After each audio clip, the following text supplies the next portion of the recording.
একেখন ঘৰে একে সীমাই, কিন্তু দুখবিলাকৰ বৈষম্যতা আছে। কিয়? কৰ্মৰ দুখ দেই, মনত ৰাখিব। কৰ্মৰ দুখৰ কাৰণে আমি একেখন গাঁৱতে বা একে সীমাতে থকা দুঘৰ মানুহৰ মাজত দুখ বেদনাবিলাকৰ বৈষম্যতা আছে। এয়া পূৰ্বজন্মৰ কৰ্মফলৰ ফলশ্ৰুতি। এই কথা নাজানিলে মানুহে হিংসা কৰে। কেতিয়াও হিংসা নকৰিব।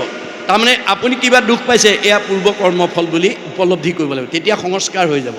মনত ৰাখিব কথাটো। সেইকাৰণে আমাৰ সুখবিলাকৰ কোনো বৈষম্য নাই বুলি কৈছে, দুখবিলাকৰহে বৈষম্যতা আছে। দাৰ্শনিক পণ্ডিতে কৈছে অকল কামদেৱাল সত্ৰ এলেকাৰ মানুহখিনিয়ে নহয়, পৃথিৱীত যিমানবিলাক সুখী মানুহ আছে, all happy families R alike, but unhappy families R unhappy in there own fashion. পৃথিৱীত যিমানবিলাক দুখী মানুহ আছে, চবৰে দুখবোৰ বেলেগ বেলেগ, সুখবিলাকৰ বৈষম্যতা নাই। কামদেৱাল এলেকাত এখেতে যদি পকা ঘৰ বনায়, গাড়ী মটৰ কিনে, দামী পোছাক পিন্ধে, দামী আহাৰ খায়, এখেতৰো ভাল লাগিব, এখেতৰো ভাল লাগিব, এখেতৰো ভাল লগাটোত কোনো পাৰ্থক্য নাই। কিন্তু বেয়া লগাবিলাক, কামদেৱাল এলেকাত বাস কৰা কোনো দম্পতীয়ে বিয়া পাতিছে, সতী সন্তান নাই, সেইটো দুখ। কাৰোবাৰ ছোৱালী আছে, ল'ৰা নাই, সেইটো দম্পতী, সেইটো দুখ। কাৰোবাৰ ল'ৰা আছে, ছোৱালী নাই, সেইটো দম্পতী, সেইটো দুখ। কাৰোবাৰ স্বামী স্ত্ৰীৰ মাজত মনোমালিন্য, সেইটো দম্পতী, সেইটো দুখ। কাৰোবাৰ শাহু বোৱাৰীৰ মাজত মনোমালিন্য, সেইটো দম্পতী, সেইটো দুখ। কাৰোবাৰ ককাই ভাইৰ মাজত মিলা প্ৰীতি নাই, সেইটো দম্পতী, সেইটো দুখ। কাৰোবাৰ আকৌ সকলো আছে, শৰীৰত বেমাৰ আছে, সেইটো দম্পতী, সেইটো দুখ, ইত্যাদি ইত্যাদি। এই যে বৈষম্যমূলক দুখবিলাক কৰ্মফলে আহি আছে দেই, মনত ৰাখিব। আজিৰ দৰে যদি ভাগৱত শুনি আপোনালোকে বেয়াবিলাক এৰি ভাল ল'ব পাৰে, আপোনালোকৰ জীৱনলৈ দুখ দুৰ্গতি আহিব নোৱাৰে। সেইকাৰণে ভাগৱত শুনিবলৈ আহিব লাগে। তাৰপিছত কৈছে যে যাৰ নাম শুনি দৰি কাম্পে মৃত্যুৰ তৰতৰি, সুখে মুখে ধৰা টান নাম, অদ্যপি নগুণ মনে কৃষ্ণৰ কিংকৰে ভনে, নিৰন্তৰে বোলা ৰাম ৰাম।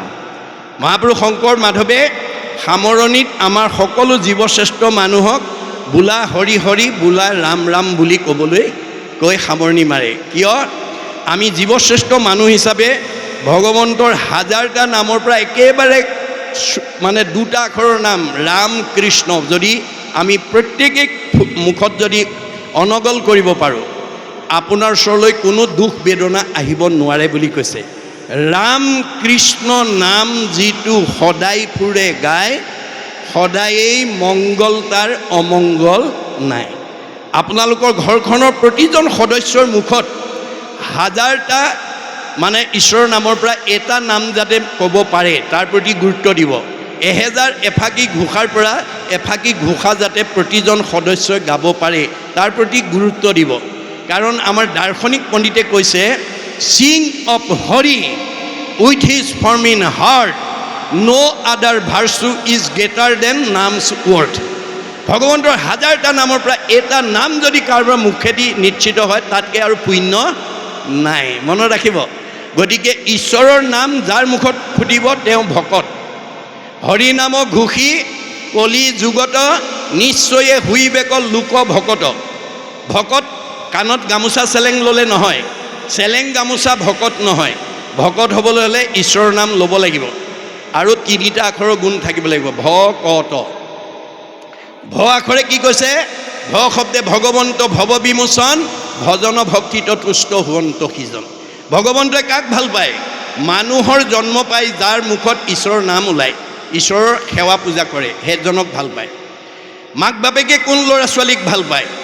যি ল'ৰা ছোৱালীয়ে মাক বাপেকক শ্ৰদ্ধা কৰে, ভক্তি কৰে, মৰম কৰে, আদৰ কৰে, কথা শুনে, শাক বচন মানে, দিহা পৰামৰ্শ মতে চলে, সেইটো সন্তান সকলো মাক বাপেকৰ মৰমৰ। সন্তান হৈ যদি মাক বাপেকক শ্ৰদ্ধা নকৰে, ভক্তি নকৰে, মৰম নকৰে, আদৰ নকৰে, কথা নুশুনে, শাক বচন নামানে, সেইটো সন্তান কোনো মাক বাপেকৰ মৰমৰ হ'ব নোৱাৰে। এইটো যেনেকৈ বাস্তৱ সত্য। আমি কাৰ সন্তান? আমাৰ ভাগৱতত কৈছে যিজনৰ অতিপীড়িত তুষ্ট হ'ব দেউ, জানিবা সিজন পিতৃ এক কৃষ্ণ দেউ। আমাৰ সকলোৰে পিতৃ কৃষ্ণ, আমি তেওঁৰেই মানে পুত্ৰ।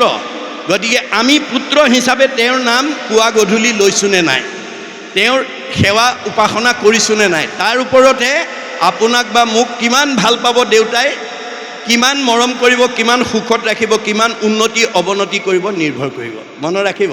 সেইকাৰণে আমাৰ প্ৰত্যেকখন ঘৰৰ সদস্যই যাতে গা পা ধুই ধূপ এডাল লগাই যাতে ঈশ্বৰ উপাসনা কৰিব পাৰে তাৰ প্ৰতি আপোনালোকে গুৰুত্ব দিব লাগিব। ক শব্দে কৃষ্ণভোজী পবিত্ৰ পৰম আত্মাক দেশন্ত কৃষ্ণ সমস্ততে সম। ক আখৰে কৈছে আত্মা দৃষ্টিত আমি সকলো সমান। আত্মাৰ মতা নাই, মাইকী নাই, বগা নাই, ক'লা নাই, ওখ নাই, চাপৰ নাই, শকত নাই, ক্ষীণ নাই, আপোন নাই, পৰ নাই, চুত নাই, বৰ নাই। এইবোৰ দেহৰ ধৰ্মহে। আপোন পৰ মতা মাইকী বগা ক'লা এইবোৰ দেহৰ ধৰ্ম। আমি দেহৰ ধৰ্ম এৰি আত্মাৰ ধৰ্ম ল'ব। গতিকে আত্মা দৃষ্টিত আপোনাৰ ঘৰৰ কাষৰ যদি বাপ বা আইগৰাকী যদি আপোনাৰ ঘৰলৈ আহে, আপুনি যাদৱ মাধৱ কল্পনা মাধৱী আহিছে বুলি যদি ভাবে আপোনাৰ গণ্ডগোল লাগি গ'ল। কাৰণ আপুনি দেহৰ ধৰ্ম ল'লে। দেহৰহে ওচৰ আঁতৰ আছে, আত্মাৰ নাই। মনত ৰাখিব, আপুনি 20 মাইল আঁতৰৰ ভকত এজনক পথত বহুৱাই ধূপ এডাল লগাই সেৱা কৰিলে তেওঁ অ' হৰি অ' ৰাম বুলিয়ে ক'ব। একেবাৰে নিচেই কাষৰ ঘৰৰ মানুহ এজন বা মানুহগৰাকীক বহুৱাই যদি সেৱা এটা কৰে তেওঁ অ' হৰি অ' ৰাম বুলিয়ে ক'ব। মনত ৰাখিব কথাত, অ' হৰি অ' ৰামটো ওচৰৰ আঁতৰৰে কোৱা নাই, আত্মাই কৈছে। আজি সেই কথাটো নজনাৰ কাৰণে আমাৰ গাঁৱৰ কোনোবা এজন আহিলে আমি চোতালতে সুধোঁ কেলৈ আহিছিলে? বাপক লগ কৰিব আহিছিলোঁ। নাই নহয়, ক'লৈ গ'ল? এই মাত্ৰ বজাৰ কৰিবলৈ গ'ল। হয় নেকি? বোলে হয়, তেনেহ'লে যাওঁগৈ। বোলে যোৱাগৈ আৰু। আমাৰ বহুতে চোতালৰ পৰাই পঠিয়াই দিয়ে ভগৱানক। কিন্তু তেওঁ যে আত্মাৰূপে আহিছিল, তেওঁৰ পৰা যে আশীৰ্বাদ এটা ল'ব লাগে। ল'ৰা ছোৱালী পঢ়া শুনাৰ ওপৰত ভিচ কৰি মাক বাপেকে জানিব স্কুললৈ পঠিওৱা ল'ৰাটো বা ছোৱালীজনী কোন বিষয়ত দুৰ্বলতা আছে। অংকত দুৰ্বলতা নে, ইংৰাজীত দুৰ্বলতা নে, সমাজ অধ্যয়নত দুৰ্বলতা নে, বিজ্ঞানত দুৰ্বলতা, সচেতন মাক বাপেকেহে জানিব। আমাৰ ভাগৱতে কৈছে তুমি ল'ৰা বা ছোৱালীটো কোনোবা বিষয়ত দুৰ্বলতা বুলি জানি সিমানতে এৰিলে নহ'ব। তাক সবলতালৈ নিয়াৰ ব্যৱস্থাটো ভাগৱতৰ মতে কৰিব লাগিব। কেনেকৈ? আপোনাৰ ঘৰলৈ অহা আলহী অতিথি ভকত বৈষ্ণৱক হৰিৰ মূৰ্তিকে হৰি ভক্তক দেখিবা। এতিয়া কাৰো ঘৰলৈ বৈকুণ্ঠপতি কৃষ্ণ আহি ল'ৰা ছোৱালীৰ পঢ়া শুনাত ভাল হওক, পৰীক্ষা ভাল হ'ব, আয়ুষ্মান ভৱ, ঘৰখন মংগল হ'ব বুলি কাৰো ঘৰত বৈকুণ্ঠপতি কৃষ্ণ কলিযুগত আহি আশীৰ্বাদ নিদিয়ে। কোনে দিব? হৰিৰ মূৰ্তিক হৰি ভক্তক দেখিবা, শক্তি অনুৰূপে তাৰ প্ৰীতি আচৰিব। আছে যদি ধূপ এডাল জ্বলাব, নাই যদি ঠাইকণ মচি হ'লেও সেৱা এটা কৰিব।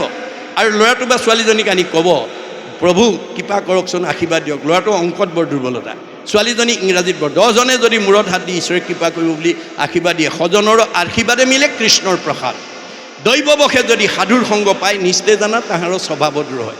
আপোনাৰ ঘৰলৈ আত্মা এনেই নাহে, আপুনি তাৰ পৰা উপকাৰটো গ্ৰহণ কৰিব জানিব লাগিব। আজি আমাৰ বহুতে সেই কথাবিলাক উপলব্ধি নকৰাৰ কাৰণে আমাৰ ল'ৰা ছোৱালী বা ঘৰখন আশীৰ্বাদৰ পৰা বঞ্চিত হৈ থাকে, যাৰ কাৰণে দুখ দুৰ্গতি আমাক হেঁচা মাৰি ধৰে। এই তথ্য আমাক ভাগৱতে দি আছে। গতিকে আমি ৰাম ৰাম বুলিবলৈ যাতে আমি সদায় চেষ্টা কৰোঁ। দাৰ্শনিক পণ্ডিতে কৈছে you have to keep the practice of remembrance, naam smaran every day, every hour, rather every second. 24 ঘণ্টাত 1 ছেকেণ্ড হ'লেও আপুনি ৰাম বুলি ক'বলৈ অভ্যাস কৰক। বেদে কৈছে ৰাম ইতি ৰাম ইতি ৰাম ইতি বদন্তি যে সৰ্বদা তেষাং ভক্তি স মুক্তি স ভৱিষ্যতি না সংশয়। আপুনি ৰাম বুলি ক'বলৈ অভ্যাস কৰক। ৰাম বুলি ক'লে ভক্তি মুক্তি দুইটা হৈ যাব, কোনো সন্দেহ কৰিব নাই দেই। দাৰ্শনিক পণ্ডিতে কৈছে to be faithful to your land, land will be faithful to you. আপুনি মাটিডৰাক বিশ্বাস কৰি খেতি কৰিবলৈ যত্ন কৰক, মাটিডৰাই বিশ্বাস ভংগ নকৰে।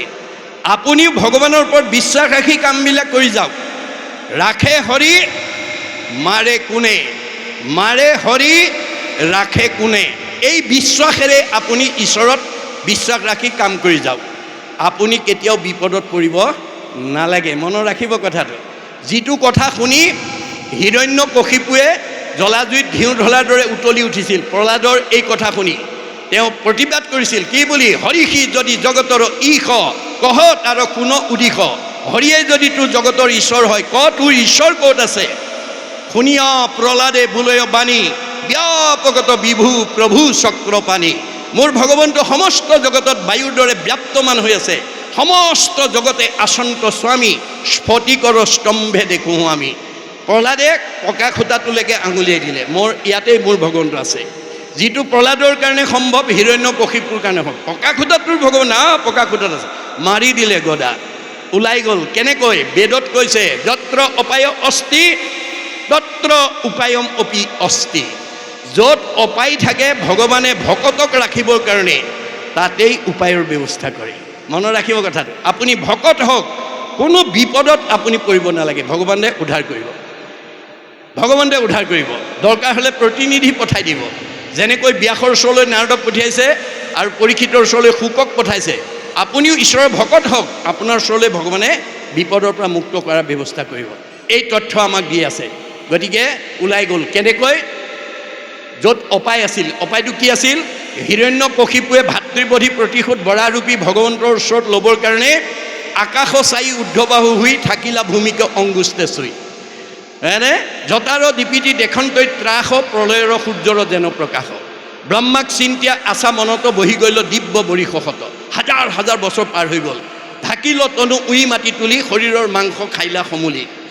গাত উঁয়ে গোটেই মাংস খাই পেলালে, গছত গছ গজি গ'ল, তথাপিও ভূক্ষেপ নাই।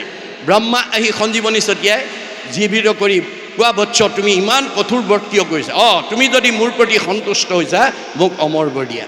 এতিয়া ব্ৰহ্মাই কি বুলি ক'লে? বৎস, অমৰ বৰ দিব পৰা অধিকাৰ ভগৱানৰ বাদে আমাৰ দেৱতাৰ হাতত নাই, তাৰ বাদে কি লাগে কোৱা?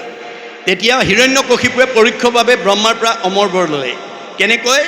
তে ক'লে, তোমাৰ সৃষ্টিৰ তলৈকৰ প্ৰাণীৰ হাতত মোৰ মৃত্যু হ'ব নালাগিব। দিনতো মাৰিব নোৱাৰিব, ৰাতিও মাৰিব নোৱাৰিব, বাহিৰতো মাৰিব নোৱাৰিব, ভিতৰতো মাৰিব নোৱাৰিব, আকাশতো মাৰিব নোৱাৰিব, পাতালতো মাৰিব নোৱাৰিব, অস্ত্ৰও মাৰিব নোৱাৰিব, শস্ত্ৰও মাৰিব নোৱাৰিব, সেইটোকে দিয়া। ব্ৰহ্মা হোলা ভাই মোলা দি দিলে। তথাস্তু হিৰণ্যকশিপুৱে প্ৰকাৰণতে তেওঁৰ পৰা অমৰ বৰেই ল'লে। তাৰমানে স্বৰ্গমধ্য পাতালৰ সকলো প্ৰাণী ব্ৰহ্মাৰ সৃষ্টি, তলৈকৰ প্ৰাণীয়ে যদি তেওঁক মাৰিব নোৱাৰে, এতিয়া কোনে মাৰিব? আমাৰ ভগৱন্তে তাতে উপায় লৈছে। চৰু ৰ'ব লাগিব, চাউলো সিজিব লাগিব, সাপো মৰিব লাগিব, লাঠিও নাভাগিব লাগিব। কি হ'ল? এফাল মানুহ এফাল সিংহ, এফাল মানুহ এফাল সিংহ। সেইটো জীৱ ব্ৰহ্মাই তেতিয়ালৈকে সৃষ্টি কৰা নাই। বাহিৰতো মৰা নাই, ভিতৰতো মৰা নাই, পানী পুটাত মাৰিছে। দিনতো মৰা নাই, ৰাতিও মৰা নাই, সন্ধ্যা সময়ত মাৰিছে। আকাশতো মৰা নাই, পাতালতো মৰা নাই, কৰঙনৰ ওপৰত তুলি মাৰিছে। অস্ত্ৰই মৰা নাই, শস্ত্ৰই মৰা নাই, নখেৰে বিদাৰি মাৰিছে। মনত ৰাখিবা দেই। এই বিশ্বাসেৰে যাতে আমি ভগৱন্তৰ ওপৰত বিশ্বাস ৰাখি যাতে আমি কাম কৰি যাওঁ। সেইকাৰণে মহাত্মা গান্ধীয়ে কৈছে যে religious beliefs are based on faith. ধৰ্ম দৰ্শন বিশ্বাসৰ ওপৰত নিৰ্ভৰ কৰে। Religion is not really what is grasped by brain but by heart. ধৰ্ম দৰ্শন মগজে ঢুকি পোৱা বস্তু নহয়, কাৰোবাক দেখুৱাই দিব পৰা বস্তু নহয়, ই অন্তৰৰ উপলব্ধিৰ বস্তু। আজি আপোনালোকে প্ৰতিটো কথা উপলব্ধি কৰিব দেই, মনত ৰাখিব। উপলব্ধিয়ে সংস্কাৰ কৰে। যাৰ উপলব্ধি নাই সি যেইছে থে, সি যেনে আছে তেনেই থাকিব। মানে ভকতৰ সংগলৈও আহে, ভাগৱতো শুনে, কিন্তু কথা ক'বই নোৱাৰে, টিঙিচকৈ খং উঠে, লাঠিডাল উলিয়াই আনে। গতিকে সেইজন কেতিয়াও সংস্কাৰী জীৱ হ'ব নোৱাৰে। উপলব্ধি নাই, তাৰ উপলব্ধি নাই। তেওঁ যাব লাগে কাৰণে গৈছে, শুনিব লাগে কাৰণে শুনিছে, উপলব্ধি নাই। গতিকে আমি প্ৰত্যেকে যাতে উপলব্ধি কৰোঁ। ভগৱানে, দাৰ্শনিক পণ্ডিতে কৈছে, আপোনালোক ইয়াত বহি থকা প্ৰত্যেককে ভগৱানে কিবা নহয় কিবা এটা প্ৰতিভা দিছে।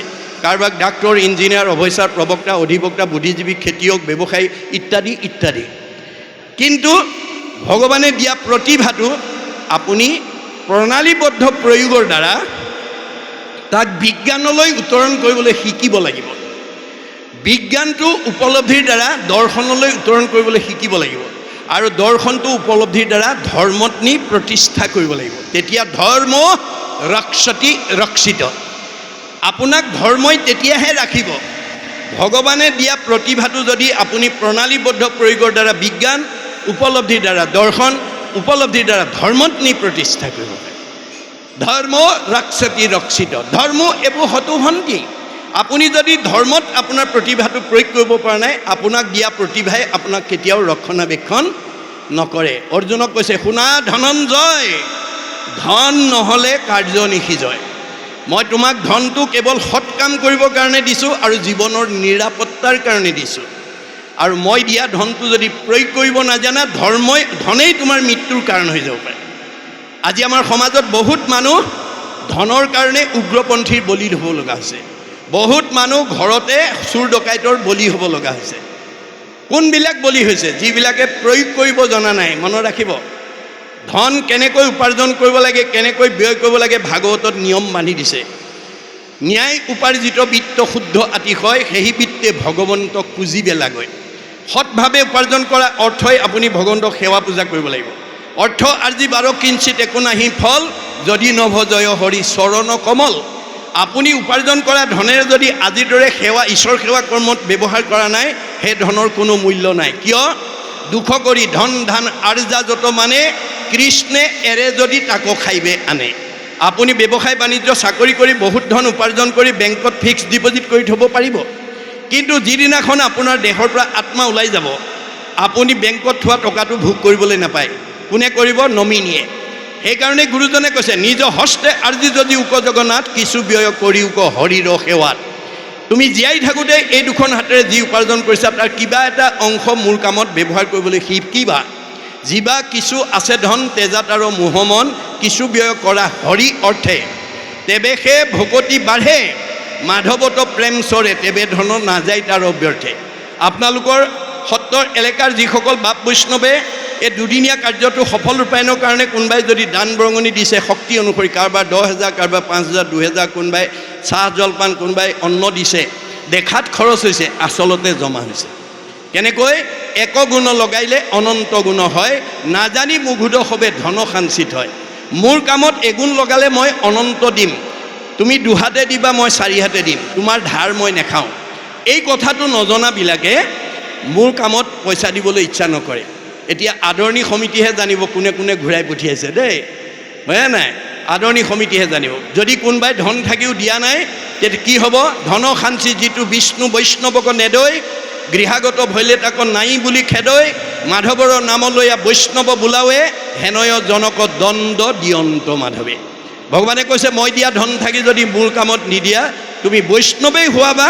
অবৈষ্ণৱেই হোৱা তোমাক মই শাস্তি দিমেই কেনেকৈ দিম নহি চুৰে নেই নহি অগ্নিয়ে দহয় নহি দণ্ড বন্ধ হোৱা ৰাজাই লয় তোমাৰ ধনটো হয় চুৰ ডকাইত উগ্ৰপন্থীৰ দ্বাৰা লৈ যাম নহয় জুয়ে পুৰিব নহয় আকস্মিক দুৰ্ঘটনা বেমাৰ আজাৰ হৈ ডাক্তৰে খাব নহয় কাজিয়া পেচাল লাগি কেছ মামলা লাগি পুলিচে খাব সীমানতো ৰেহাই নিদিওঁ হাঁ ধন বুলি পাছে কান্দে ৰাও বান্ধি ঘৰে ঘৰে ভিক্ষা মাগে কৃষ্ণ কৃষ্ণ বুলি মই দিয়া ধন থাকি যদি মোৰ কামত নিদিয়া তেতিয়াহ'লে তোমাক মই পিছৰ জন্মত ভিক্ষাৰী কৰি পঠাই দিম আৰু মোৰ নাম লৈ ভিক্ষা খুজিলে তুমি সেই দুখৰ পৰা মুক্ত হ'ব পাৰিবা এতিয়া আপোনালোকে গাড়ীয়ে মটৰে ট্ৰেইনত গ'লে দেখিব যি জনগোষ্ঠীৰেই ভিক্ষাৰী নহওক কিম্বা ঈশ্বৰৰ নাম লৈ ভিক্ষা খোজে এই তথ্য আমাক ভাগৱতে দি আছে মনত ৰাখিব কথাটো সেইকাৰণে দাৰ্শনিক পণ্ডিতে কৈছে systematic knowledge is science realize science is philosophy realize philosophy is religion religion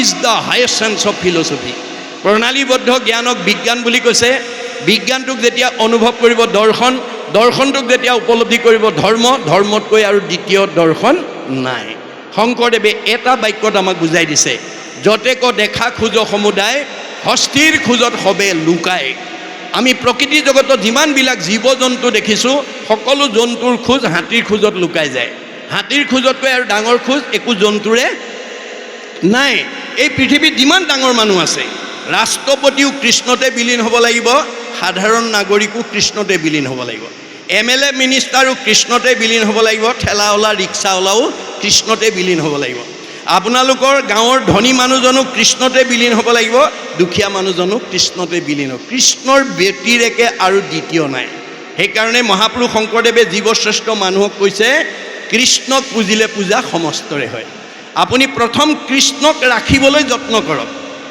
দুয়োখন ঘৰতে দেই ঘৰ দুখন এখন পৰিয়াল থকা এইখন ঘৰৰ লগত উদ্ধৱক চিনাকি কৰি থৈ গৈছে কি বুলি মোহৰ সেৱাৰ যোগ্য মনুষ্য শৰীৰ ইহাকে বুলিও গৃহ জানা মহাবীৰ এখন ঘৰ প্ৰথম আপুনি নিজে হাঁহিবলৈ শিকক প্ৰথম আপুনি নিজে শান্তিত থাকিবলৈ শিকক আপোনাৰ মুখতে যদি হাঁহি নাই আপোনাৰ হৃদয়তে যদি শান্তি নাই আপুনি পৰিয়ালক হহুৱাব কেনেকৈ পৰিয়ালক শান্তিৰ বাৰ্তা দিব কেনেকৈ এক নম্বৰ কথা গতিকে গুৰুজনে মহাপুৰুষ ৰূপে কৈছে যিটো নাম লয় হৰি তাৰ হয় ই পুনৰ ৰহস্য বৰে এইখন ঘৰত যাতে সদায় ভগৱন্তৰ নাম এটা আমি ল'ব পাৰোঁ গাব পাৰোঁ ক'ব পাৰোঁ তাৰ প্ৰতি গুৰুত্ব দিব আৰু দ্বিতীয় পৰিয়াল থকা ঘৰখনত যেই নাম সেই হৰি জানা নিষ্ঠ কৰি নামৰ সংগ নচাৰন্ত হৰি আমাৰ পাৰিবাৰিক জীৱনত প্ৰত্যেক গৃহস্থী সংঘ অনাসংঘ বামুণীয়া কীৰ্তনীয়া সত্ৰ সমাজ বুলি কথা নাই, গৃহস্থী মাত্ৰেই আমি পুৱা গধূলি ধূপ ধূনা জ্বলাই ঈশ্বৰ উপাসনা কৰিবই লাগিব। যিখন ঘৰত ঈশ্বৰ উপাসনা হ'ব তালৈ কৃষ্ণ নিজে আহিব, আনে আনিব নালাগে। এই তথ্য আমাক দিছে। এইখিনিলৈকে আমাৰ আধ্যা পৰিছে। পৰৱৰ্তী পদে কি কৈছে আমি আকৌ পদবন্ধে আলোচনা কৰিম। বাহ কৃষ্ণ এতিয়া এইখিনিলৈকে ভাগৱতৰ পদৰ মাজেদি আমাক কি ক'ব বিচাৰিছে? ইয়াৰ পৰা আমি জানিবলগীয়া, বুজিবলগীয়া, শিকিবলগীয়া আৰু আমাৰ উঠি অহা প্ৰজন্মক, ঘৰখনৰ পৰিয়ালক, সমাজৰ লোকক জনাবলগীয়া, বুজাবলগীয়া, শিকাবলগীয়া কি দিশ সোমাই আছে? ভাগৱত কেৱল জীৱনশৈলীৰ সকলো কথা কৈ আছে। মনত ৰাখিব কথাটো। আমাৰ তৃণমূল এটা আত্মা, পৰিয়াল, সমাজ, অনুষ্ঠান, প্ৰতিষ্ঠান আমি কেনেকৈ শান্তিৰে জীৱন নিৰ্বাহ কৰিব পাৰিম, কেনেকৈ আমি জীয়াই থাকোঁতে শান্তি পাম আৰু মৰিলে সদ্গতি পাম। জীয়াই থাকোঁতে শান্তি পালেহে সেইটো জীৱই মৰিলে সদ্গতি পাব। মনত ৰাখিব, জীয়াই থাকোঁতে যদি কোনোবা অশান্তিত আছে, সি যিমান ধন টকা পইচা, গাড়ী মটৰ, পকা ঘৰ দুৱাৰ মাজতেই নাথাকক কিম্বা, যদি জীয়াই থাকোঁতে অশান্তিত আছে, সেই জীৱটো মৰিলে অধোগতি যাব। পদ দুটাই, শান্তিত থকা জীৱই সদ্গতি পাব, অশান্তিত থকা জীৱ অধোগতি যাব। এতিয়া আমাক শান্তি কিহে দিব? মহাপুৰুষে কৈছে আন যত সবে মিছা ভক্তিৰ অভাৱে। ভক্তি বিনা আমাক পাৰ্থিৱ ধন টকা পইচা গাড়ী মটৰে শান্তি দিব নোৱাৰে, শৰীৰটো সুস্থ কৰি ৰাখিব নোৱাৰে, মনত আনন্দ দিব নোৱাৰে। বহুত ধন টকা পইচা গাড়ী মটৰ থাকিলেও আপুনি অশান্তিত থাকিবলগীয়া হয়, মুখত হাঁহি নোলাব পাৰে, পৰিয়ালত মিলা প্ৰীতি নাথাকিব পাৰে। গতিকে ভক্তি বিনা আৰু দ্বিতীয় বস্তু নাই। সেইকাৰণে প্ৰেম ভক্তি কি বস্তু এই কথা জানিবৰ কাৰণে আমাৰ হৈ নিমি ৰজাই 9জন সিদ্ধক প্ৰশ্ন কৰিছিল। তাৰে এই কবি সিদ্ধই নিমি ৰজাক মনৰ কথা ক'বলৈ গৈ এই পদৰ মাজেদি কি ক'ব বিচাৰিছে আমি আলোচনা কৰিম। কবি নিগদতি নিমি শুনা মহাশয়, হেনবা কৰিবা ৰাজা মনত সংশয়। তোমাৰ হয়তো মনত সংশয় হ'ব পাৰে, কি? যিটো মহাযোগী সদা সমাধিত ৰতি, কোটি জন্মে নোহিত আৰু সপ্ৰেম ভকতি। যোগী মুনিবিলাকে ঘৰ দুৱাৰ এৰি, ল'ৰা তিৰোতা এৰি, মানে যুগ যুগ ধৰি নিৰিবিলি স্থানত, বদৰিকাশ্ৰমত, পাহাৰৰ দাঁতিত, অৰণ্যৰ মাজত, গছৰ তলত বহি নিৰ্গুণ নিৰাকাৰ ব্ৰহ্মক ধ্যান কৰি থাকে। ধ্যান কৰি তেওঁলোকে সমাধিস্থ হয়, কিন্তু ইন্দ্ৰিয় জয় কৰিব নোৱাৰে। সেইকাৰণে আমাৰ প্ৰথম স্কন্ধ ভাগৱততে কৈছে, বিশ্বামিত্ৰ পৰাশৰ আদিমুনিগণ, জলবায়ু পত্ৰমাত্ৰ কৰন্ত ভোজন, কামিনী গণৰ মুখ পদ্মসলিত, দেখি তাৰা সবু ভৈলে কামে বিমোহিত। তোমালোকে ভাগৱতৰ পাত লুটিয়াই চোৱা, বিশ্বামিত্ৰ পৰাশৰ দৰে ঋষিমুনিসকলে ল'ৰা তিৰোতা এৰি, ঘৰ দুৱাৰ এৰি, মানে গছৰ তলত গৈ যুগ যুগ তপস্যা কৰি নিৰ্গুণ নিৰাকাৰ ব্ৰহ্মক চিন্তা কৰি, বতাহত সৰি পৰা পকা পাত আৰু বায়ু ভক্ষণ কৰি সিদ্ধি লৈছিল, কিন্তু ইন্দ্ৰিয় জয় কৰিব নোৱাৰিলে। বিশ্বামিত্ৰ ওলাই গৈয়ে মেনকাৰ প্ৰেমত পৰিল, আৰু পৰাশৰ মুনি ওলাই গৈয়ে মৎস্যগন্ধাৰ প্ৰেমত পৰিল। আপুনি মই দধি দুগ্ধ ঘৃত মিশ্ৰ কৰি খালি অন্ন, প্ৰবন্ধিয়া প্ৰতিনিতে ভুঞ্জে যিটো জন, সিওজনে পাৰে যদি ইন্দ্ৰিয় জিনিত, বিন্ধগিৰি পাৰে তেৱ সাগৰৰ তৰিত। শংকৰদেৱে প্ৰত্যাহ্বান জনাই কৈছে কি বুলি, যে আপুনি মই ঘৰতে থাকি দধি দুগ্ধ ঘৃত মিশ্ৰ শালি চাউলৰ ভাত খাই, ভকতৰ সংগলৈ নোযোৱাকৈ ঘৰতে শাস্ত্ৰ ভাগত অধ্যয়ন কৰি যদি ইন্দ্ৰিয় জয় কৰিব পাৰোঁ বুলি কোনোবাই ক'ব খোজে, তেতিয়াহ'লে বিন্ধগিৰি পৰ্বতটো সাগৰত উপঙি থাকিব। এয়া প্ৰত্যাহ্বান। অৰ্থাৎ বিন্ধগিৰি পৰ্বতটো যেনেকৈ সাগৰত উপঙি থকাটো অসম্ভৱ, আপুনি ময়ো মানে গৃহস্থী ধৰ্মী হিচাপে ঘৰতে থাকি ভকতৰ সংগলৈ নহাকৈ ইন্দ্ৰিয় জয় কৰিব পাৰিম বুলি ভবাটো তেনেকৈয়ে অসম্ভৱ। যাৰ কাৰণে উদ্ধৱে কৃষ্ণ কৈছিল, মই 4 বেদ 14 শাস্ত্ৰ 18 পুৰাণ জ্ঞান বিজ্ঞান তদং ৰহস্য সমস্ততে সিদ্ধ হস্ত, নহ'বনে ভকতি নাপামনে তোমাক? কৃষ্ণই উত্তৰত কি বুলি কৈছে? মাধৱে বুলন্ত সখী শুনা পৰিছেদ, শুনে হ'ব শাস্ত্ৰ আৰু পঢ়ে 4 বেদ, তথাপি কৰিব মোত নোৱাৰে ভকতি, নলৱয় নৰে যেবে সন্তৰ সংগতি। আজিৰ দৰে ভকতৰ সংগলৈ নাহিলে কোনোবাই শাস্ত্ৰ ভাগৱত গ্ৰন্থ অধ্যয়ন কৰি জ্ঞান অৰ্জন কৰিব পাৰিব, কিন্তু ভক্তি নহ'ব। আমাৰ শাস্ত্ৰত কৈছে জ্ঞানে কৰ্মে তাৰিতে নপাৱে ভকতি নোপজে যাবে। আপোনাৰ বহুত জ্ঞানী মানুহ সমাজত থাকে, মানুহে ভাল নাপায়। বহুত ধনী মানুহ থাকে, সমাজে বেয়া পায়। গণ্ডগোলটো ক'ত লাগিল? তেওঁলোকে ব্যৱহাৰ কৰিবই নাজানে। মনত ৰাখিবা দেই। গতিকে আমাক পুথিগত ডিগ্ৰীয়ে বা আমাৰ শাস্ত্ৰ অধ্যয়নৰ জ্ঞানে আমাক প্ৰকৃত মানুহ কৰিব নোৱাৰিব, যেতিয়ালৈকে ভকতৰ সংগলৈকে আমি নাহিম। তেতিয়া কৈছে মোৰ জ্ঞান সন্যাস ব্ৰতৰ দ্বাৰা নাপামনে? নাপাই বাহা মোক লাগ জ্ঞানে বা সন্যাসে, নাপাই বাহা মোক লাগ একাদশী উপবাসে। ভগৱানে নিজৰ মুখেদি কৈছে জ্ঞান সন্যাস একাদশী ব্ৰতৰ দ্বাৰা তুমি মোক লাভ কৰিব নোৱাৰিবা। এতিয়া আমি ভগৱানৰ এই তথ্যটো নজনাৰ কাৰণে আজি আমাৰ সমাজত বহুতে ব্ৰত আচৰণ কৰে।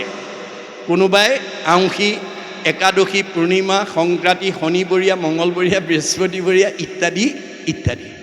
কোনোবাই ব্ৰত আচৰণ কৰিছে, আমি সমালোচনা নকৰোঁ, কিন্তু আলোচনাৰ মাজেদি আমি শাস্ত্ৰীয় দৰ্শনৰ মাজেদি আমি নিজক সংস্কাৰ কৰিব লাগিব। সেইকাৰণে মহাপুৰুষ গুৰুজনে কৈছে কাকো নিন্দা নকৰিবা, পৰৰ ধৰ্মক নিহিংসিবা কদাচিত, কৰিবা ভূতক দায়া সকলো নচিত, শৈৱ শান্ত চিত্ত সৰ্ব ধৰ্মত বৎসল, এই ভাগৱত ধৰ্ম জানা মহাবল। আপোনালোকৰ এই কাণ দেৱালৰ বাস কৰি থকা লোকসকলৰ লগত মোৰ তেজৰ সম্বন্ধ নাই, বংশৰ কোনো সম্বন্ধ নাই, কিন্তু আত্মাৰ সম্বন্ধ আছে। আত্মা দৃষ্টিত আমি চব ভগৱানৰ অংশ, দেহৰ পাৰ্থক্য আছে। গতিকে অনিত্য দেহৰ ধৰ্মলৈ মোৰ চকুৰ আগত যদি আপোনালোকক কোনোবাই ভুল কৰা দেখি মোৰ কোনো গাঁৱৰ মানুহ নহয়, সমাজৰ নহয়, মোৰ বংশৰ নহয়, মোৰ জাতিৰ নহয়, এইবুলি যদি আপোনাক মই বেয়া কৰি থকা দেখিও যদি মানে আঙুলিয়াই থৈ নাযাওঁ, তেতিয়া মই বাচি যাব নোৱাৰিম। আপুনি কৰা পাপৰ শ্বেয়াৰ হোল্ডাৰ মই হ'ব লাগিব, অংশীদাৰ হ'ব লাগিব। মনত ৰাখিব কথাটো। আপোনাক নোকোৱাকৈ যোৱা মানে মই তাক সম্ভাষণ কৰা হ'ব। তাকো সম্ভাষণ যিজনে কৰে আজন্মৰ পুণ্য তেখনে হৰে। আপুনি ভুল কৰা দেখিও মোৰ বংশ পৰিয়ালৰ মানুহ নহয় বুলি মই যদি আপোনাক সঁচা কথাটো নোকোৱাকৈ গুচি যাওঁ, তেতিয়া মোৰ সঞ্চিত পুণ্যও নষ্ট হ'ব। মনত ৰাখিব কথাটো। আপুনি কথাটো কৈ যাব, কেনেকৈ ক'ব লাগিব? সত্য প্ৰিয় হিত, সঁচা কথা ক'ব, নিজৰ মতৰ কথা নক'ব। কাৰণ আপোনাৰ মতটো মোৰ কাৰণে গ্ৰহণযোগ্য নহ'বও পাৰে, মোৰ মতটো আপোনাৰ গ্ৰহণযোগ্য নহ'ব পাৰে। সেইকাৰণে নিজা মত কেতিয়াও সমাজত প্ৰতিষ্ঠা কৰাৰ প্ৰয়াস কৰিব নালাগে। ভাগৱতৰ মতে দেই, যিটো মত সাৰ্বজনীন সনাতন, অৰ্থাৎ শাস্ত্ৰৰ যিটো মত, বেদৰ যিটো মত, সেইটো কোনেও নৎসাত কৰিব নোৱাৰে। আপুনি বেদৰ মতেৰে কৈ যাওক, মানিলে তৰিব, নামানিলে মৰিব, কিন্তু ঈশ্বৰ আপোনাৰ প্ৰতি সন্তুষ্ট হৈ থাকিব। আপুনি মইনো কোন? স্বয়ং ভগৱন্তৰ সখা অৰ্জুনেও প্ৰতিবাদ কৰিছিল, তুমি চব নামতে হয় বুলি কোৱা, তপ জপ যাগযজ্ঞ হোমব্ৰত মিছা নেকি? নাই নাই সখী, তাৰ সত্যতা আছে। তাৰ সত্যতা সেই ঠাইতহে থাকিব য'ত সূৰ্যৰ পোহৰ নাথাকে, ত'তহে আন্ধাৰ থাকিব। সূৰ্যৰ পোহৰ থকা ঠাইত যেনেকৈ আন্ধাৰ থাকিব নোৱাৰাটো বিজ্ঞানসন্মত বাস্তৱ সত্য। মোৰ সূৰ্যস্বৰূপ নাম য'ত নাই, তাত তপ জপ যজ্ঞ কৰিব লাগিব। যজ্ঞ নাই মূৰ নাম সূৰ্যৰ উদয়, তৈতেহে প্ৰকাশে তপ জপ যজ্ঞ ছয়। মোৰ নাম যদি কোনোবাই নলয়, তেতিয়া তপ জপ যজ্ঞ কৰিব লাগিব। আৰু যদি মোৰ নাম লৈছে, এইবিলাকৰ প্ৰয়োজন নাই। তথাপি প্ৰত্যয় যদি নাহিকে তোমাৰ, কৰোঁতেবে শুনা হেৰা সত্য অংগীকাৰ, তথাপিও যদি তুমি বিশ্বাস নকৰা, মই শপত খাই কওঁ শুনা, সত্যে সত্যে সত্যে সত্যে সত্যে নিষ্ঠা মানি, সত্যে সত্যে সত্যে সত্যে সত্যে বোলো বাণী, কৌটি কৌটি পাপৰ নামেষে সংঘাৰক, নাম বিনে নাহি সখী সংসাৰ তাৰক, দশ সত্য কৰি মই দঢ়াইলোঁ তোমাক, নাসজাইবা যদি সখী নকৰা সঞ্জাত। সখী কাৰণে মই 10 বাৰ শপত খাই সঁচা কথাটো ক'লোঁ। তুমি যদি বিশ্বাস নকৰা, তুমি নিজে নষ্ট হৈ যাব, তাৰ দুখে মোক স্পৰ্শ কৰিব নোৱাৰে। কোনো মাক বাপেকে ল'ৰা ছোৱালী বেয়া হোৱাটো কামনা নকৰে। সব মাক বাপেকে ল'ৰা ছোৱালীক কয়, বোপায়ো বেয়া ল'ৰা ছোৱালীৰ সংগত নুফুৰিবা, বেয়া বস্তু নাখাবা, ভালকৈ পঢ়া শুনা কৰিবা, ভাল হ'বা। মাক বাপেকৰ সৎ উপদেশ নামানি যদি কোনোবা ল'ৰা ছোৱালী বিপথে যায়, তাৰ কাৰণে মাক বাপেক দায়ী হ'ব নোৱাৰে।